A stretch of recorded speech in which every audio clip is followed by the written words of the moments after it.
Welcome, everyone, to the 2023 edition of OpsStars. I'm really excited to be here. My name is Evan Liang, and I'm the co-founder and CEO at LeanData, and I have the distinct pleasure of hosting OpsStars every year as one of the co-founding sponsor of the event. And I love this event just because it's really a place for ops folks to really learn from other ops folks. It's for ops, by ops, and love the ability to kind of bring folks together. It's been a while, and to have kind of that energy again, where people can really learn from each other. And speaking of that, this is actually, let me see, move forward.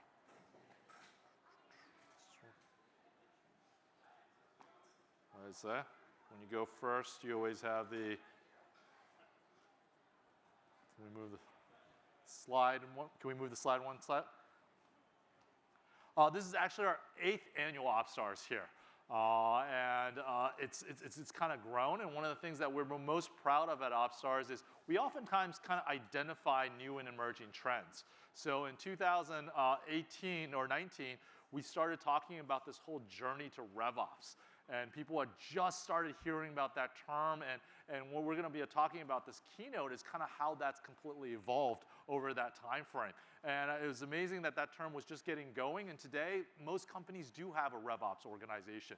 And that's the point of OpsStars, is to try to understand what are the latest trends out there and try to predict where we're going. And of course, we will talk a lot about AI here and what's going on, given that we're in the shadow of what is billed as the largest AI conference out there. But the other part of OpsStars that's great is kind of this venue that we're in and bringing people together in the community aspect of everything that we have together. As part of OpsStars, after a few years, we decided that, ops people don't get enough recognition. You guys do all the hard work behind the scenes, right? And sales and marketing, they have all their awards and everything. And so we decided to have an award for ops professionals, and I've been doing it for 5 years now, and that's one of our most popular things. So we're really excited of all the finalists today, the entries this year. Here are our finalists for 2023.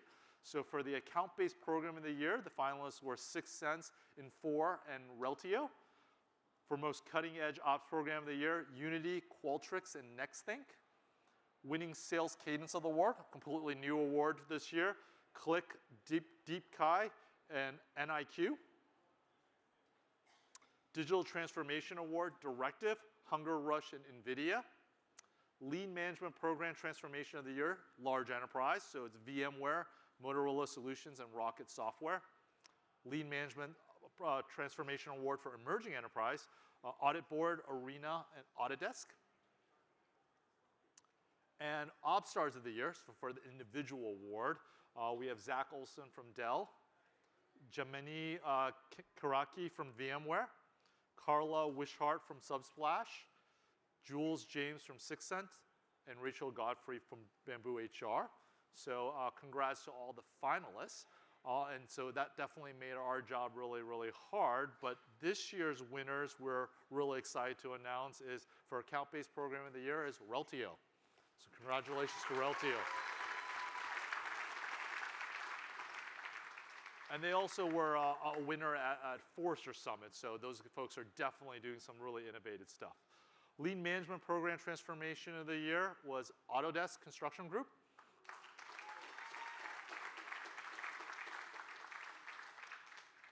Digital Transformation of the Award of the Year went to NVIDIA. And one of the things about the OpsStars Awards is oftentimes there end up being speakers at our following year's events. NVIDIA will actually be speaking later on today, so if you want to learn more about what they're doing in their group, please join us for their session later on this afternoon. Winning Sales Cadence Award is NIQ.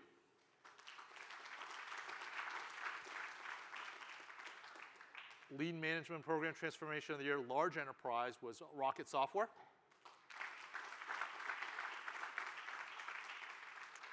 And most cutting edge ops program of the year, NextThink. So congrats to all the winners of the awards. Oftentimes, many of these award winners are here in the audience. So one of the big things about OpsStars is the person sitting next to you may have the solution to the problem that's facing your group right now.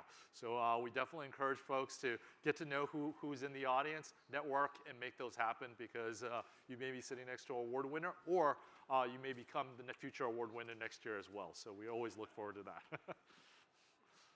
Great, and one of the things about OpsStars is, while LeanData's had the pleasure of hosting it every year, we consider it an industry event.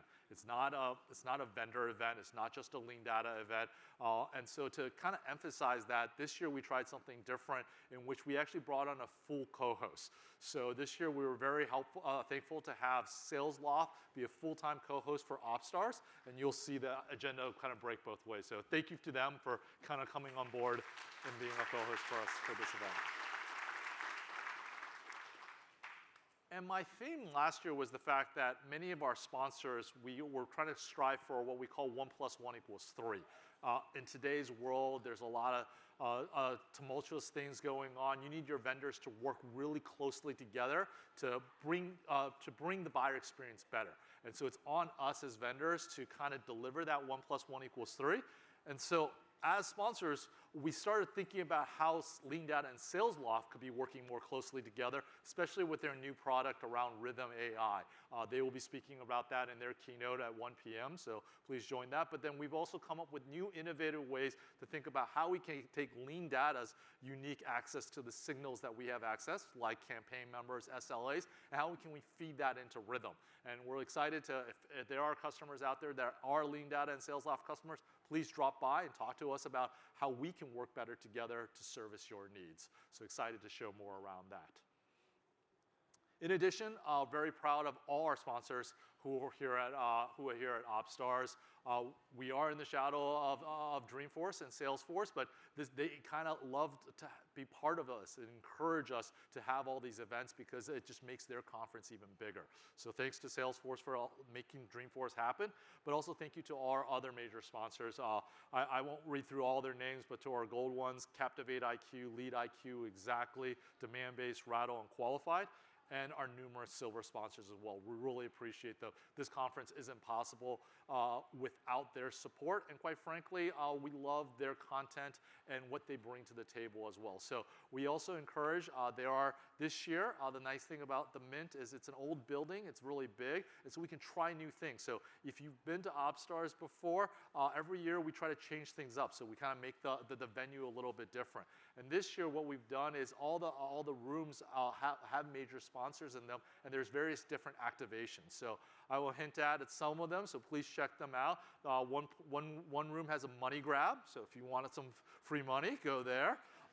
There's a masseuse in another room, and there is a lot of cappuccino and alcohol. There's a speakeasy hidden around here in one of these vaults. So there's whatever floats your boat. There's something in every single room, and so please explore the Mint and find all those hidden gems.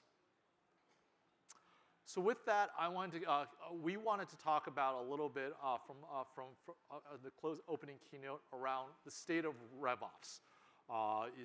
We're going to talk about the past, present, and future, and I think it's an ideal time to talk about it because, like I said, we kicked off kind of the journey to RevOps in 2019, and RevOps just continues to evolve. Right? I think one of the terms that when we were prepping for this, someone said, we do not think history will repeat itself.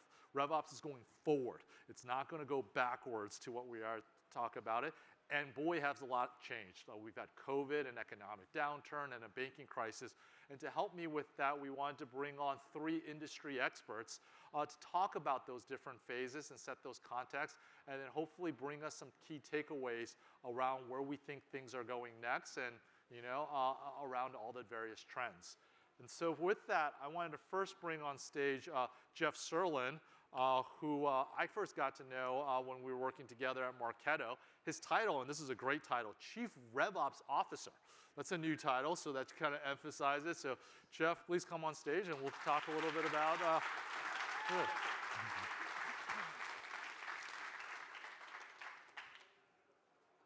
So in my tee-up, Jeff, I talked a little bit about kind of the evolution of RevOps and what's changed over the last kind of 20 or 30 years. Yeah. So I'm hoping that you could talk a little bit about what you've seen changed and what are kind of the key themes. Yeah, first of all, I haven't been doing it for 30 years. Fair enough. I'm not that old yet. Look, when I first started doing this, there was no RevOps, there was no sales ops, and I'll get to this a little bit later, but I was just, why don't we have a pipeline? So somebody should do this. But I don't think there was a big bang moment of which RevOps itself was born. I think it was an evolution. And thinking about that, I think there's three things that I think led to this. The first is in the late 2000s, when I was kind of doing sales ops in early 2010s, a lot of sales leaders from larger companies, PeopleSoft, Oracle, SAP, started coming to startups as they were getting to 50 million, wanting to cross 100 million, and then 200 and half a billion, and move up and start selling to enterprise. And operations was done at these big companies. They had someone that helped them with their weekly forecast call and their reporting package. They had someone they worked with on comp plans and planning. So when they came to these companies, they wanted that person or that skill set.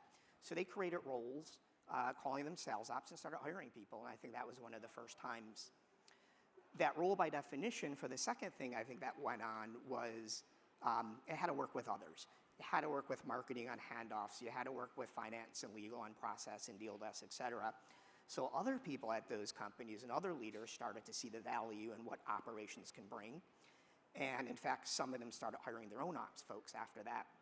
And then I think the third thing was a whole bunch of sales managers, sales reps that became leaders 5, 6, 7, maybe even 8 years later, understood the value of operations. And when they got into those roles, they started creating these larger teams, started hiring sales ops a little bit earlier, and started thinking about revenue more of a supply chain and started thinking about consolidating it. So it was really creating advocates and people that understand the value of it, that as they moved up and went to other companies, started bringing that knowledge with them, was how I think RevOps started to get some traction in the mid-2010s. And for many folks who are in those roles or early in the career and mid-career, talk to me a little bit about the evolution of your personal career along that journey. Yeah, I think like any role, it's important to find a mentor, someone you can learn with. The first time I had an official sales operations role, I was introduced to one of those leaders that actually came from PeopleSoft by some common friends and colleagues who was looking for someone to do this. I went and I worked with him and for him.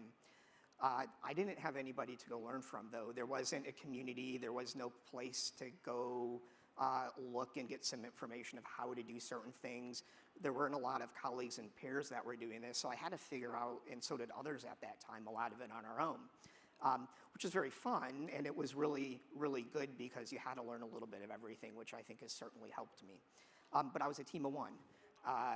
I was with him attached at the hip. He brought me into every important decision, everything I could join except the confidential stuff.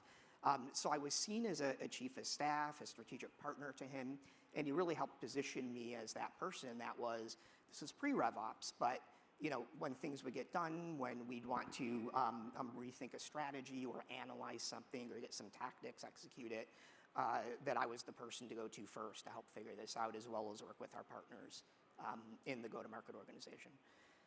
After that, he became a CEO. We were acquired by Oracle, and I was the first person he brought from his network. He made me a direct report to him. And anyone in the company, in go-to-market that wanted to hire an ops person, they had to work on my team. And he wanted that because he wanted to, and he comes from the sales world, so he kind of gets go-to-market. But he wanted to be able to execute his vision of what the go-to-market strategy should be, and to make sure the tactics were done, and for me not to necessarily be influenced by marketing or sales more than marketing. And he allowed me to build a little bit of a team. And to me, that was the start, and RevOps wasn't the term used, but of having a broader span of maybe not direct authority, but responsibility and involvement, but also reporting to the CEO. I know there's some discussions of where RevOps should report. I do think it's the CEO, hence the title that I gave myself at my current company. But that was the start of it for me, of really seeing the value of not just thinking myopically about sales. seeing it as a supply chain, and everything from the data layer up to the systems to the strategies to the people working together need to be just totally integrated and of one mind.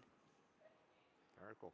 And then talk to me a little bit. So, I mean, I think we put this slide up there. This is where sales ops started with spreadsheets, Yes. right? And we've gone from that to this. So tell me a little bit about the evolution of technology and how it played a role. Yeah, I'm getting a migraine just looking at that.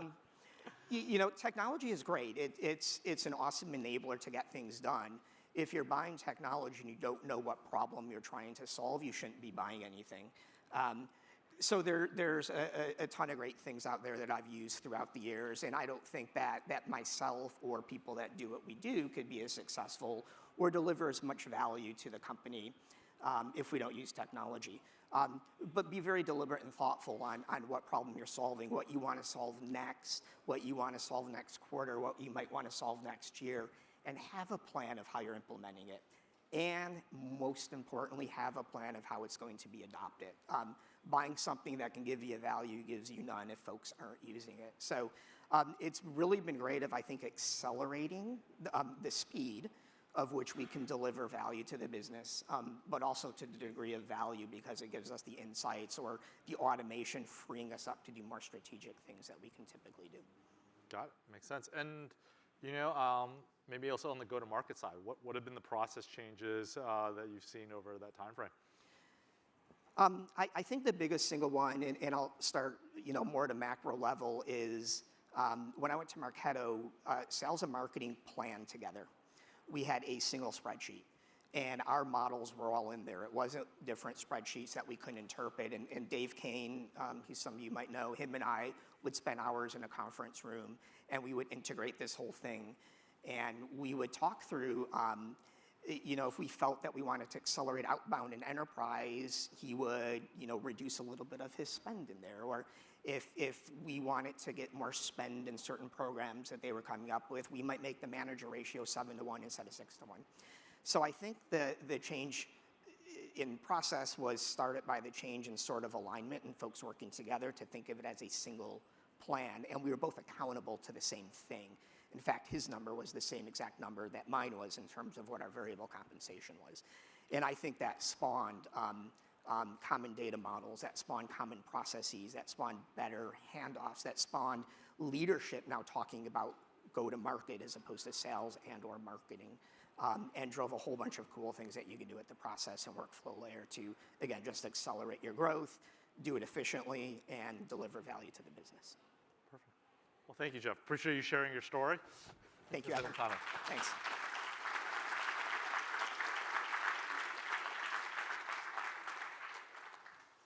So next up, what we wanted to bring up with Christine Maxey, who is in the role of Senior Director of RevOps today. So welcome her on stage. Christine. So tell us a little bit about your current role and kind of what RevOps means for you. Do you know what I'm saying? Because it can encompass a lot of things. What does it mean for me? My current role is Senior Director of Revenue Operations here at LeanData, and my team manages lead to service, customer journey, kind of how I like to say lead to happiness. And that involves marketing operations, sales and SDR operations, customer success operations, and the deal desk. So we manage the tech stack and the processes and programs to drive revenue. And like I said in the start, a lot's changed in the last 6 to 9 months. So what's been the biggest impact to your team and what's changed in that time frame? Well, I think we all know that people are changing. The human resources are being reduced across all of the functions, which has put a lot of pressure not only on those teams, but on the people who support those teams. Not a lot of hiring, or maybe only hiring to replace people who've left. So that's one thing. It's pretty common. We're all seeing it. But the other thing we're seeing is what we've done is kind of had a little shift in our focus from revenue generation to revenue protection. And that was a little bit new to us. We've always focused on rev gen. But we have the customer success team, so we put in place what I call the 4 Ps.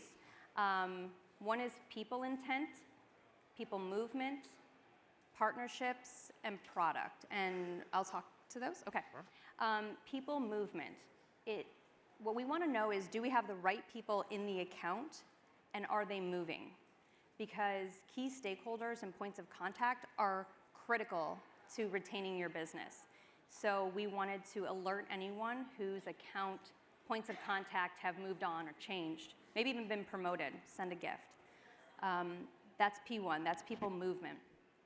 P2, or the second P is people intent. Of those people that we know at the organization, at our customers, are they giving us any early warning signs of intent? Intent to churn, are they looking at our competitors? Are they looking at our products? Maybe they need more education, more attention, and maybe we just need to lean in to understand where they're at. So people movement, people intent, and partnerships. Our product works really well with our integration partners. So we want to understand if our customers are now customers of any of those integration partners, because we can drive value and synergies across the two products or platforms, and we want to make sure that we're telling those customers best practices that we're seeing across our most successful customers. So we want to bring them more value. So we're trying to drive value through partnerships. And the last P is product. Are we seeing any signals from our product that would indicate we need to have a conversation?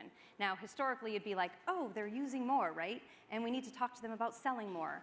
But now it's about looking, are we seeing any sudden movements in licensing, in usage? Do we need to lean in and help them understand what's going on with their business? Have they let some of their salespeople go? Do we need to partner with them and adjust their contract? Do we need to lean into some of those integrations? So you can kind of spin all those into Rev Gen, but we looked at it from the other side, which is revenue protection. People movement, people intent, partnerships, and product. Makes sense. And then what are some of the other challenges that this environment presents for RevOps? Tech stack. This year, so I had told my team, okay, let's take 2 years and build the ideal tech stack.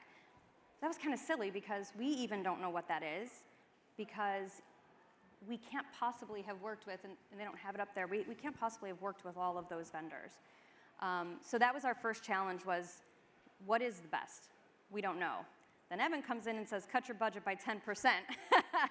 And I thought, okay, so what, in my mind, the way it went was, we're going to get rid of a few things. We're going to keep everything. We're going to have a very consistent year. Exact opposite of what happened. We did a prioritization of our tech. We listed it all out. Need to have, nice to have. I don't even remember why we have it. And some fell into that category. We have all bought software for people, not necessarily for the company. So we got rid of those. Then we looked at the need to have and nice to have, and we tried to say, can we consolidate? This went differently than I thought too. Consolidation, we did kind of two paths. One is, can we consolidate across the org? Is anyone using different tech that we could just consolidate? It helps us for troubleshooting, for implementation, driving the most value. We did a little bit of that. But the other thing was consolidation of vendors. Everyone's doing more now, so can I use more and consolidate?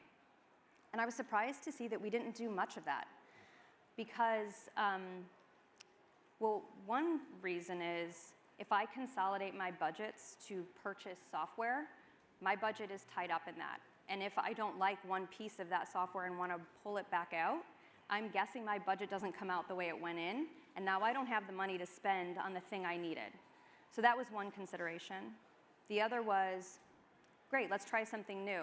But what's the true cost if we don't like it? Can we easily rip and replace? Some technologies are not easily replaced. So that was a consideration. And the last thing was the consolidation is new. And some of our, now that we only have need to have and nice to haves, we were a little nervous about doing that. And as those companies are building out their platforms, we're learning and they're learning, and we just weren't ready. But software's on sale, guys. I hate to say it. It's a little secret this year. Software's on sale. If you want something, if you want a partnership, Now is the time. Evan's like, no, now is the time. Build your tech stack, build those relationships. We're not buying software just because I want to keep this software for a long time and drive value. And we did buy software this year. But the theme of that is change, change, change. And so we had to balance that against how much change the field could consume and how much change my team can consume. We looked at new vendors. It's really interesting seeing the new up-and-comers that are out there. They are doing great things. The other thing that means is time, time, time. It costs my team time to just look at the tech, to think about the tech, to take all the demos, because you never get a demo on the first call. That's the second call. So you always have to plan at least 2 calls. So it took a lot of time and a lot of change. And so we found a good balance. But we're still on that, can we get the best and ideal tech stack? And I think that'll be ever changing. And as you're when you're with other RevOps colleagues or maybe at a table here at OpsStars, what do you guys, what is the top concerns that you guys talk about? What's the load? Or what's the therapy you guys need from each other these days? Honestly, change is happening very quickly and it's not slowing down. And so, we're all out there just trying to keep up and do our best. And one of the personality traits of many of the people in our team is that we want to make other people successful. That means we have to constantly be learning. And we're very busy doing so many things that really we're trying to lean into each other as a community to learn. I need you guys because I don't have time to do it all. But if we all did just a little bit and contributed to the community, I think that's going to be something that it's the only way that we'll be able to manage just the amount of change that has happened and is going to happen. And do you have any advice for someone who's just starting their career in RevOps or looking to get into RevOps these days? Listen, I would say dig into the analytics side because many of the other things you can do with brute force, but you really have to understand the numbers and you can easily put that off, but you drive more value if you deliver numbers. People, especially management teams, they want to see numbers. Okay. And for the folks that aren't in RevOps but support RevOps and want their RevOps teams to be successful, what can we do more to help? Say thank you. I mean, we're an easy bunch. Say thank you. Come to us with a problem, not a solution. Trust us. We really will do the best that we can to support you and show us that problem you have is something that's worth solving. Why the problem, not a solution? Talk a little bit. Because we have the experience to know what's going on across the org and to understand some of the things you may not. Yeah. And it might be the solution you came up with, but you should really trust in the team that has been doing this for years or has insights into things you don't know about to come up with a solution and maybe things you're not thinking about. And maybe it'll be the same outcome, but maybe not. And we have a lot of competing priorities, so just trust us that you're going to be taken care of if you just tell us what's going on. Tell us what report you need. Start with the report you need, and then I'll work backwards. what you think you're going to need as an outcome, because that's the last thing we ask for. I like that message. How do you get salespeople to understand that they don't always have the solution? Start with why. But you're really concerned if you start with why and start asking a lot of questions first. We tend to go into solution mode right away, and I often have to remind myself, don't ask the questions. Ask the question and make them submit a ticket. Then they'll really have to tell you what they articulate the problem that they're having. Very cool. Well, thank you for sharing, Christine. Appreciate it.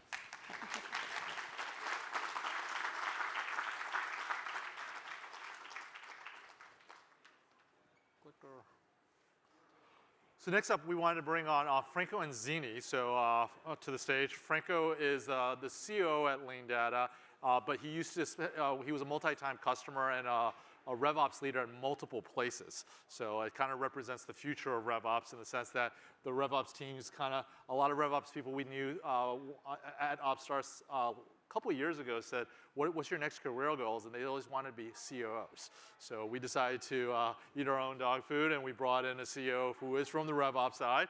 So Franco, thanks for joining us. Perfect, happy to. So with that kind of intro, talk to a little bit about your career evolution and kind of what you made to decide to make the next step in your career from a RevOps. Yeah, it's interesting to, you have to take a couple steps back in the historical aspect. And like most people that I've talked to and that I know in my network, I fell into the operations world by accident and a little bit of luck. And I think that gets you a start, but then it's the attitude and the aptitude and the ability to learn all kinds of different operating models throughout a company and different organization. And so I was fortunate in my early career that I had some really good mentors who not only mentored me, but sponsored me as well to be involved in some things that I wouldn't normally get involved in and just get the exposure to different parts of the business. And I think as you start to go from, in my case, it was sales operations to sales and marketing, and then revenue operations, and then chief of staff and different things, you start to learn that everything is just a model, and you're problem solving the whole way, and there's lots of reusable skills, traits, and pattern recognition that you can use. And so when you're running just a small portion of a company, sales, marketing, customer success, what have you, it's not terribly different than running a larger organization with different pieces in it. So conceptually, it's easy, right? Practically, it's not, because you need super smart, driven, motivated people like Christine on your team that can help marshal these areas of expertise. So it's a more holistic role at a COO level than it would be at a RevOps role. And you need to be comfortable with some things that you might not necessarily have exposure to in a RevOps role. A lot of financial models, FP&A, a lot of the downstream customer experience things that sometimes are, but more often are not involved in RevOps. And we put an asterisk there because you ask people, well, what's RevOps? And you ask 9 people, you get 12 different answers because it depends on the company, the industry, the size of the company, and all that. And given your experience, one of the things Jeff raised was, where should RevOps report into, right? Yeah. Do you have a perspective on that? Have you had different reporting relationships, and where do you see it belong, or how do you figure out? Yeah, it depends. And personally, I've reported to heads of sales, heads of support, CEOs, CFOs, heads of accounting, and probably 3 or 4 other ones. But I think it depends, because it's circumstantial on where the company is in their growth trajectory, in their maturity. When I worked in RevOps 100 years ago at a company called Exactly, who's one of our sponsors, we were getting ready to go public, and I was moved from head of sales to CFO, because now the finances really mattered, and we needed to have that in lockstep. So depending, it won't always be one place at one company or one experience, and it really depends on the maturity. And having done the role and now having it report into you, right? How does that influence what do you do differently, and when you manage the role, and what advice do you have for future people who are managing RevOps? Yeah, I think Christine kind of started to touch on it a little bit. If you're in a RevOps role, it's a supporting role, and you're supporting different parts of the organization. And that means that there's a lot of things that are not familiar, and you need to be okay with that. You need to not be afraid to say yes. If someone asks you to help with a project, an initiative, something, say yes, and then go figure it out. I think the redeeming quality about all ops people is that we're problem solvers by nature, and a lot of times we'll jump into unfamiliar territory, and we'll figure it out. And luckily, as the role has expanded, from what Jeff was describing, there's many more resources to help that journey. You're not the one-person show and guessing your way along the path. So be curious. Don't be afraid to jump in and learn things on the go. And I think over the past couple of years, the RevOps community has really gotten a seat at the table. And when you've got a seat at the table, you're there for a reason. And so don't be shy about using that when the timing is right. And a lot of times we get into situations where we have access or understand a type of data that no one else might, or it's not relevant to other people. And it's a good viewpoint to bring forward. And the big thing in the conference is obviously AI. So what's the impact on AI on RevOps? Are robots coming for all your jobs, or how do you think about it? We weren't going to get away with this, huh? Can't see because of the bright lights. I want to make sure I don't step in anything. Show of hands, who thinks that AI is taking RevOps jobs? Anyone? Not a single hand? Oh, there we There's go. one? Okay, 1.5. Okay, so we're going to get along just fine then, because I think we're all of similar mind, right? You look at a technology like AI, and you start to process it, and you say, well, I don't think it's going to take your job away. But I think AI will do a few things, and we've already started to see it. I think it's going to help with the repetitive, lower value added tasks, right? And we're already starting to see that in technology. So it's going to help automate or make those more efficient, which leads to the second point, which is AI is going to start giving us a whole ton of new data points that we've never had before. And we're ops people, we love data points, so keep them coming. The third thing is really the most interesting one, where if we're able to automate some of these tasks and processes, it frees up a little bit of time. And again, you talk to 10 RevOps people, and 9.5 of them will tell you that the thing they wish they had every day is more time, not to do more things, to run more reports, to put together more QBR decks, but just to sit and think. And think about how to be more strategic, and what problems are we trying to solve, and are we solving them the right way. So I think AI may turn into one of these blessings in disguise, where it's hugely beneficial. And I think you have to have the right mindset in that it's not going to take your job. It's not going to replace you. It's actually going to help you. Yeah, I agree with that. And it's kind of a theme. Yeah, and where do you see RevOps going forward? Like, how does the role evolve? Well, I think the role will continue to evolve, and I think that there's a couple different avenues it can take. But speaking from experience in what I've seen and what I've lived, there's a little bit of theme around following the money. Right? It's kind of like those white-collar crime documentaries, the tax evasion, like you follow the money and you figure out who did it. But when this all started, Jeff touched on it, it was sales ops. We were supporting sales because that's where the money changed hands, right? And that's what needed to be operationalized and made efficient. And then a couple of years later, along comes marketing with big budgets and big goals and lots of technology and different things to do. And so support and operational expertise needed there.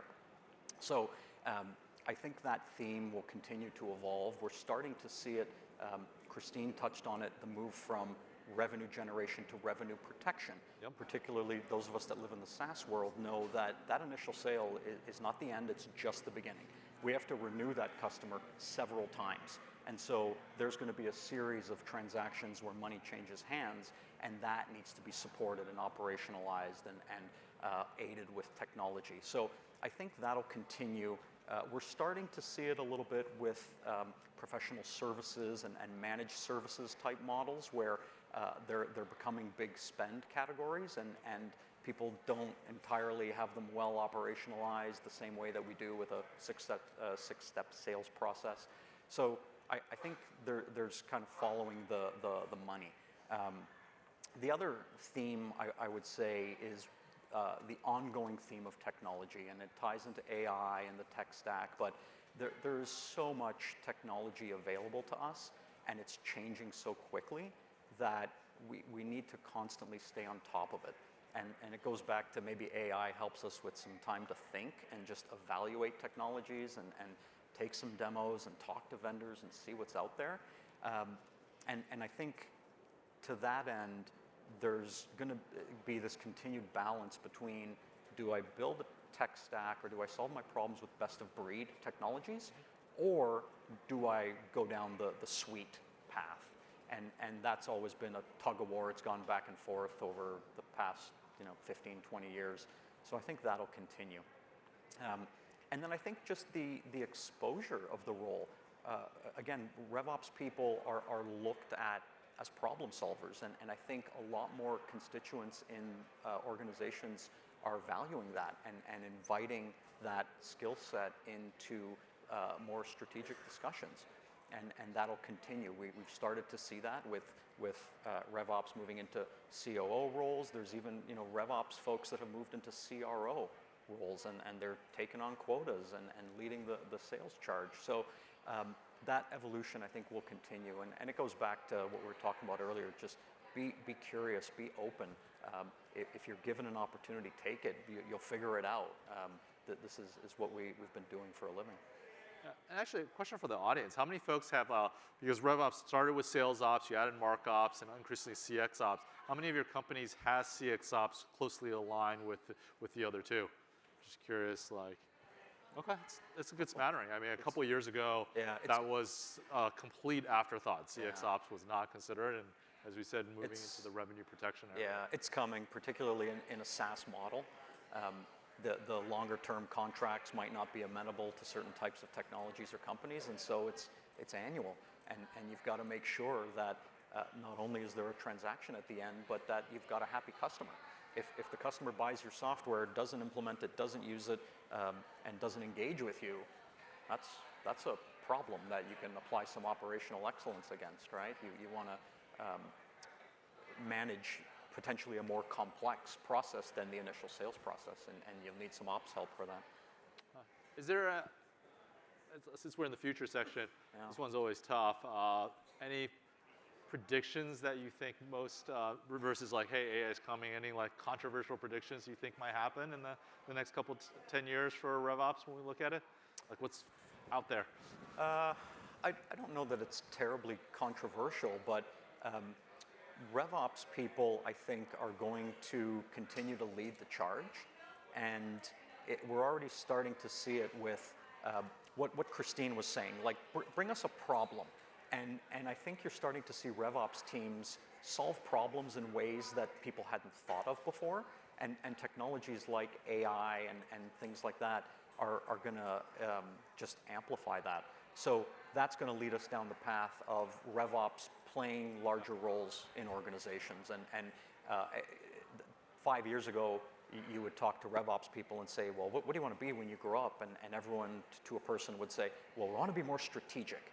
And it was tough because there was so much day-to-day, checking the boxes, being the human glue to run the report and put the data here. And that's starting to go away. And so the goal of want to be more strategic, it's coming. Makes sense. Now, I wonder if 5 or 10 years, I think RevOps has kind of gotten a seat at the table. But my hope is as there's more technology and the systems and process becomes better, I wonder, and I'll say out there, if RevOps people should be leading the table, like you said, become CROs, and if their roles become even more impactful, or maybe get paid more than sales. Yeah. So it's wouldn't that be nice, right? No, it's a distinct possibility, and it all kind of filters around what I was saying earlier, be curious and understand different parts of the business. RevOps oftentimes, not all the time, but oftentimes is the only constituency in an organization that understands end-to-end and understands everything going on in FP&A and the headcount and the planning, with everything going through to sales capacity and lead generation and marketing funnels and sales funnels and customer experience and renewals and retention and support and services. And there's very few groups in companies that understand that whole life cycle, and RevOps is one. So why wouldn't you want someone who can make decisions with the whole organization in mind elevated to that point. We have a few minutes. Are there any questions in the audience around kind of this topic around RevOps? Okay, we have one all the way at the end. Yeah, go for it.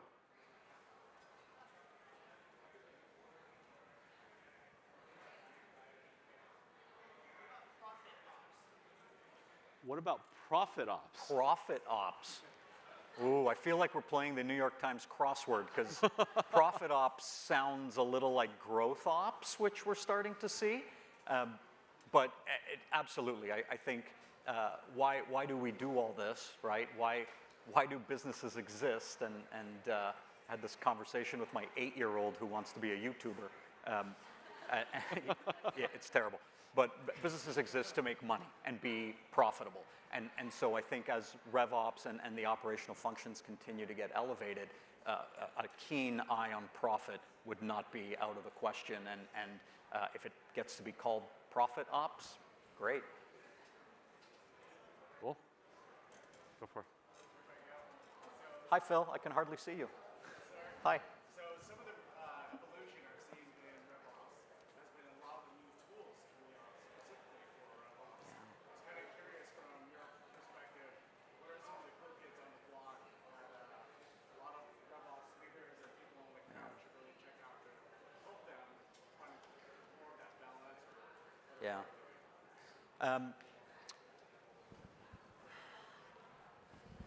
We're talking about spreadsheet replacement, yeah? Yeah. Well, we're a victim of our own circumstance in RevOps because we love data. And what better way to manipulate data than a spreadsheet, right? We love spreadsheets and models and just we'll go all day. That said, for all the reasons we know, spreadsheets have some, they're error prone, right? And I think there's a lot of great technologies and vendors building some cool stuff that can help take the burden off of that. So whether you're talking about sales capacity, head count, budgeting, that's always happened in the spreadsheet, and why? There's a better way to do it, right? For all the reasons we know. Things like revenue recognition or revenue forecasting, if you're maybe not in the SaaS space, but in more of a consumables type environment where you're signing a contract, but you don't take any revenue until they start using the product or ordering consumables, right? That type of forecasting is a pain in the neck. And so let's let technology help us with that, and plenty of vendors in the space.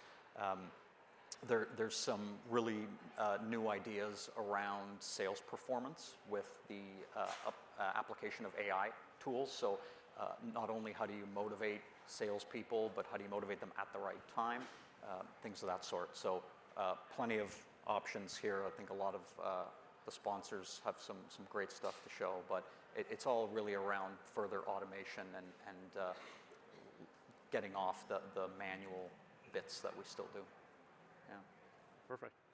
Well, I think we appreciate you sharing your insights here, Franco. And just as an advertisement, right after this session, Franco is going to do moderate a session with two ex-RevOps leaders. One's become a VC, and another one's become a COO. And so we definitely, one of the things we want to do is career development here at OpsStars. And so I encourage you to check that out.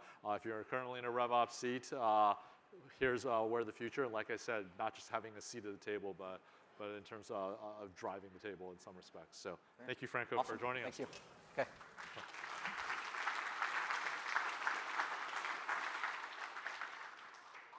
So in some sense, we wanted to kind of bring on folks to kind of talk about these takeaways around kind of RevOps and where it is in this time frame. So it's kind of some of the key takeaways we had was number one, like I mentioned in the beginning, RevOps is going to continue to evolve. So don't be afraid of change. The role is just going to get bigger and better going forward. And we just consider that to continue to be a theme. We are definitely seeing that vision of RevOps becoming more than just sales is happening. It is going to become cross-functional and holistic, and that's really, really exciting. And so as general, I think that's a good thing because people are going to have to work more together. Sprinkled a little bit in some of the topic was about the community. So the folks being here for OpsStars is going to be important. But as we've gotten more digital, as people have gotten more in Zoom, I'm actually seeing, and I'm talking to a lot of CEOs, how they really find events are kind of more effective than than just spamming people. And that's because people are craving that community aspect. So kudos to everyone here for coming out, spending the time, and leverage that community. I think as change continues to happen, people need to talk to their colleagues and learn from each other, and that's going to be really, really critical and important.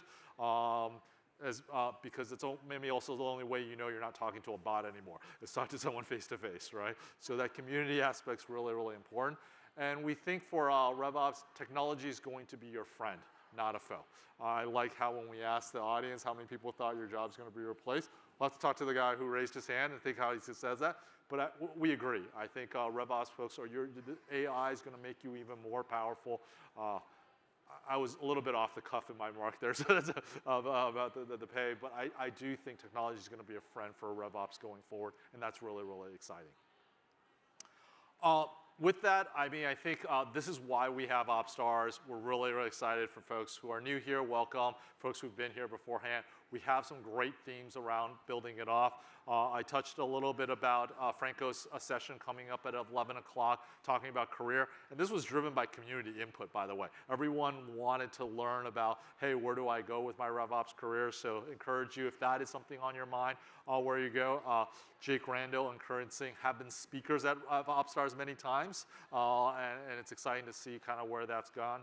Like I said, at 1 p.m., our co-host Sales Loft will be talking a little bit about how they're using AI in real products and how that's driving. And so I think they're pushing the forward frontiers a little bit around sales engagement.